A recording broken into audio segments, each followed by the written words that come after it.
Kane was established in the early 19th century as part of the westward expansion of settlers into Illinois. The area, originally inhabited by Native American tribes, saw an influx of pioneers after the Black Hawk War, 1832, which displaced indigenous populations. Named after Elias Kent Kane, a prominent Illinois statesman and U.S. Senator, the village emerged as a small agricultural community. Early settlers, primarily of European descent, were drawn to the fertile lands along the Illinois River watershed, establishing farms and basic infrastructure. Growth as a rural hub, late 1800s. By the late 19th century, Kane developed as a small but functional rural village, serving local farmers. Its location, roughly 9 miles south of Carrollton and 6 miles north of Jerseyville, positioned it as a minor stop for trade and travel.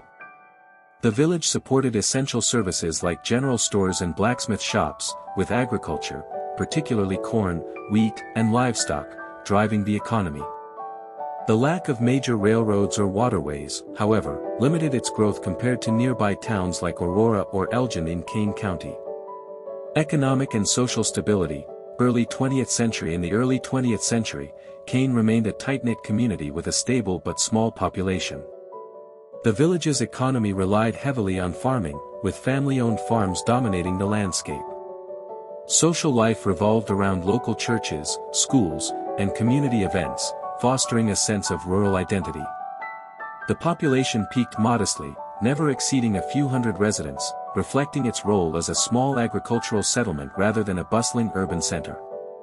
Challenges of modernization. Mid-20th century. Like many rural American villages, Kane faced challenges during the mid-20th century due to mechanization, urban migration, and economic shifts. As younger generations moved to cities for opportunities, the village experienced population stagnation.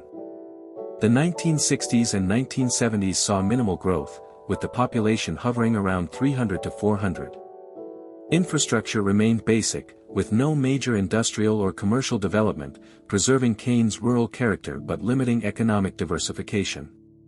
Present-day and demographics. 21st century. As of the 2020 census, Kane had a population of 296, with a predominantly white demographic, 92.57%, and small percentages of Native American, African American, and Asian residents. The village covers 0.54 square miles, all land, with a population density of 544.12 per square mile. The median household income is $31,875, reflecting a modest economic base, with 23% of residents below the poverty line. Kane remains a quiet, agriculture-focused community, maintaining its historical roots while adapting to modern rural life.